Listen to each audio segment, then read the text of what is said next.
You're listening to Vedge Your Best. There has never been a more important time to be vegan. At Vedge Your Best, I want to help you. I want to help you limit and eliminate the consumption of animal products without feeling deprived, overwhelmed, or unsupported, even if no one you know is vegan. My name's Michelle Olander. I'm a life coach, and I know that if I could go vegan in my 50s, with all my excuses, I know you can start moving in that direction too. Vedge Your Best, and there's nothing you can't do. Episode 170. In theory, you can't be vegan.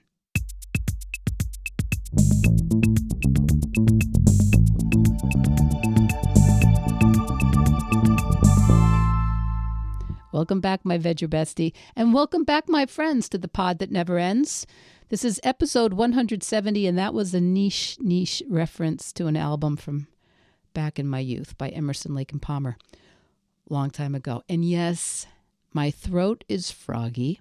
Yes, my voice is nasally. And yes, my finger is on the mute button in case I start coughing uncontrollably.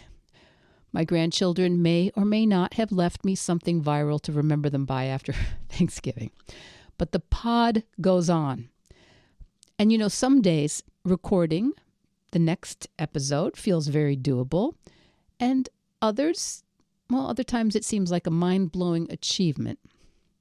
But most of the time, if I start to go into the future, if I start to think, for example, about episode 200 or even 179, a shrill voice in the back of my brain starts shrieking, "How the heck is that ever going to happen, Michelle?"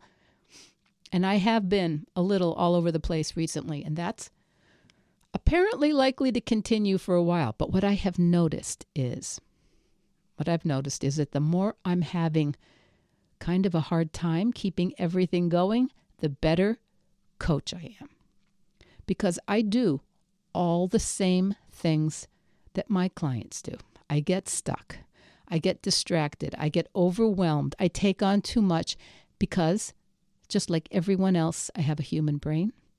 And I have all that is amazing and tricky that comes along with a human brain. Because we live multiple realities in our brains, don't we? There is the right here, right now. The right here, right now. And then there's that world of ideas and fantasy and theory and might be nice and plans. And we need both. We need both, right?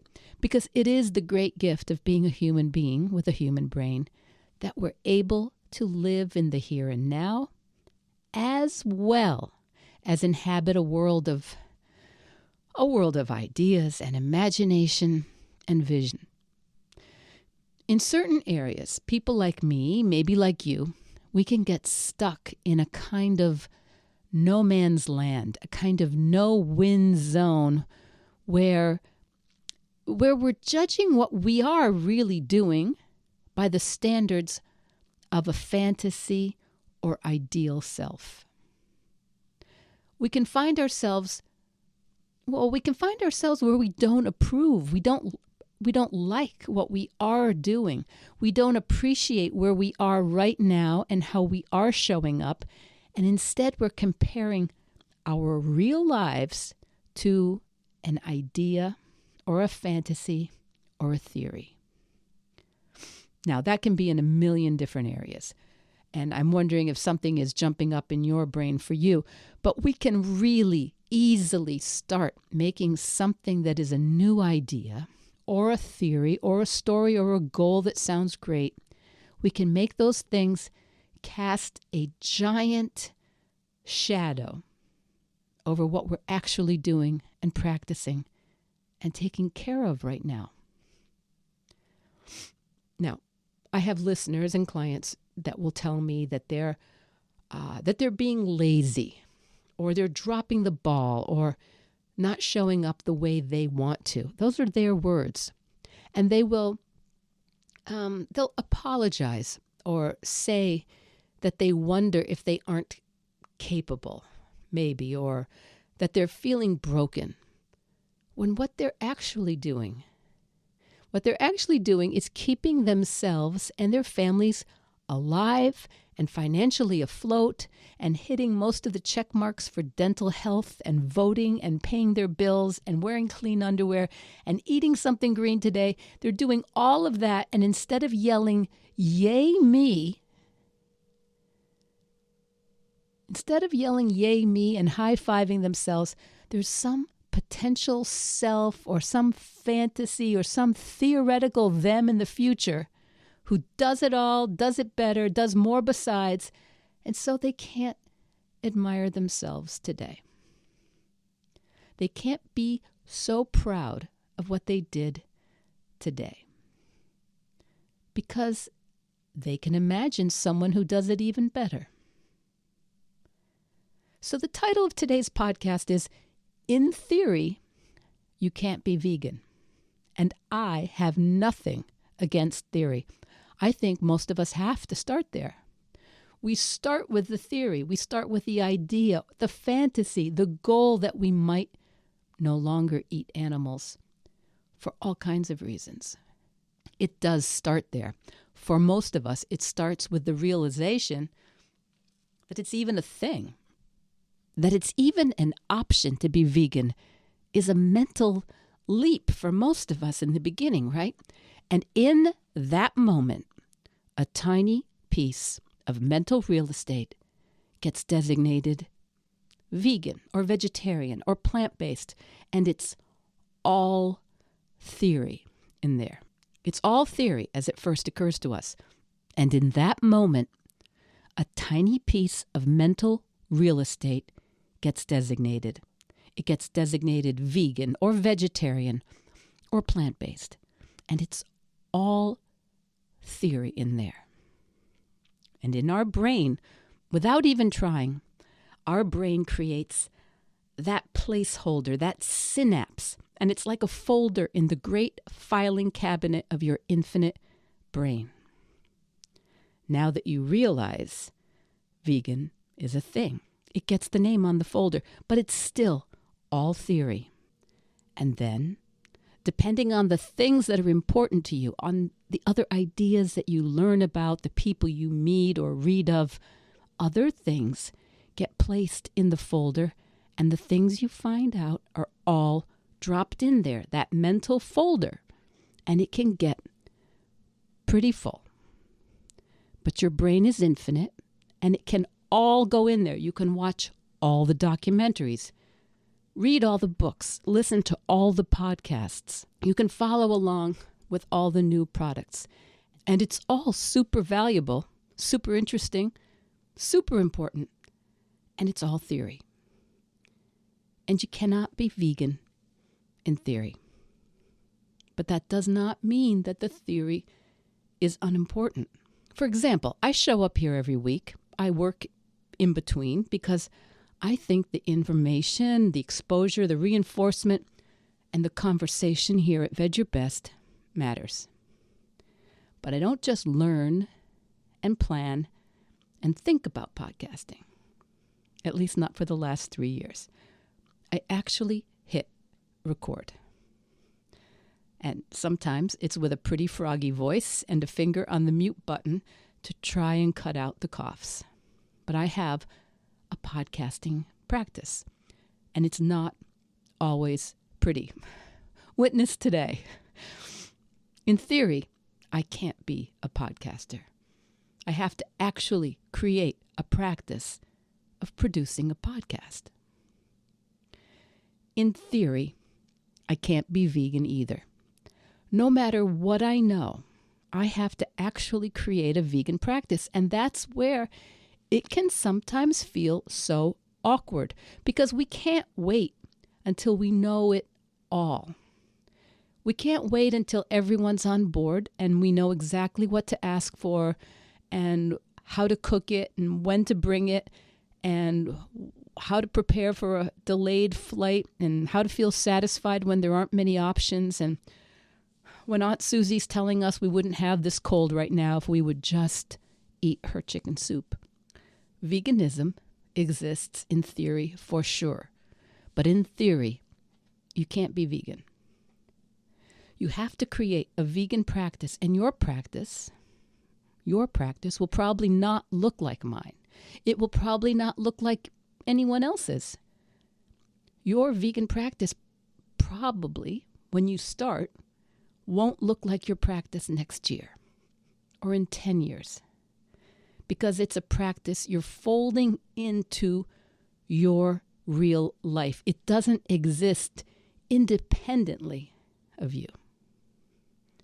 Now, I bring a variety of guests on the pod because I hope it reminds all of us that though in theory veganism is the same for everyone, the practice develops individually and imperfectly. You know, the basic definition of veganism is that it's a philosophy and way of living that seeks to exclude, as far as possible and practicable, all forms of exploitation and cruelty to animals for food, clothing, and other purposes.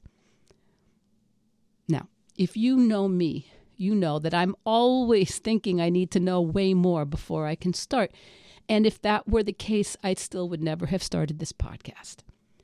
And that's why I do this work, because I get it, and I don't want you to wait.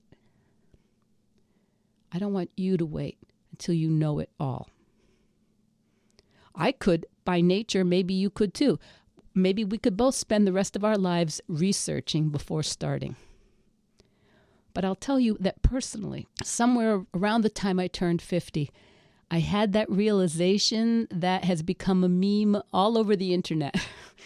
Your second life begins when you realize you only have one.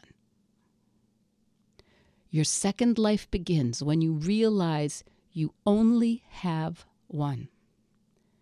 So I can't wait until I master the subjunctive before I begin speaking French. And I can't create 1 million listeners here for the podcast before I create the podcast.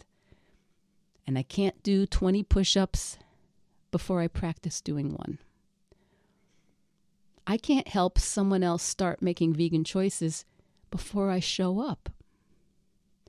So the trick is for us to try to neutralize that discomfort, that disconnect between the goal and the theory and the reality.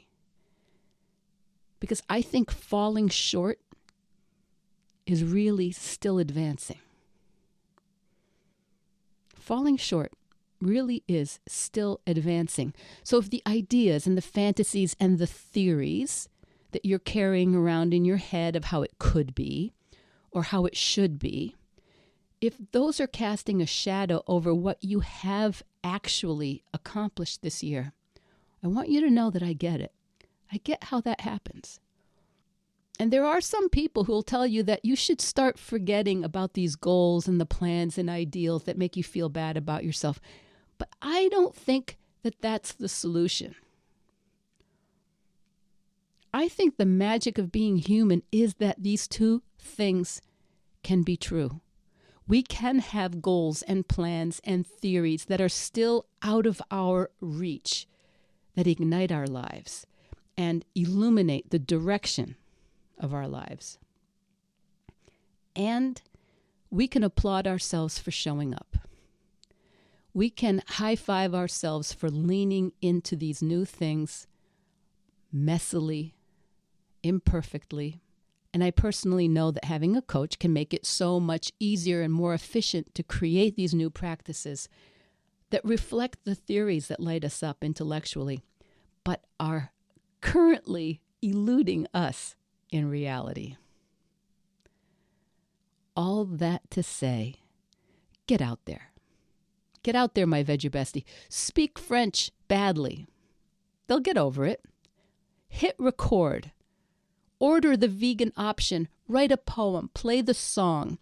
Ask someone to go for a walk. Try a push-up. Read one page of that novel on your nightstand. Tell someone you love them. Follow up on that idea you had. Your second life begins when you realize you only have one. In theory, you can't be vegan or anything else. It's a practice, so get out there and veg your best. Veg Your Best podcast production, music, and editing by Charlie Weinshank. Thanks, Charlie. Before you go, it would mean so much to me and the Veg Your Best team if you would hit subscribe, leave us a 5-star review, or share with someone you think might be interested. Something about algorithms, it helps bump us up a little in the rankings, and that's the best way to help others find the podcast and for us to find our audience. So, until next week, make it easy and veg your best.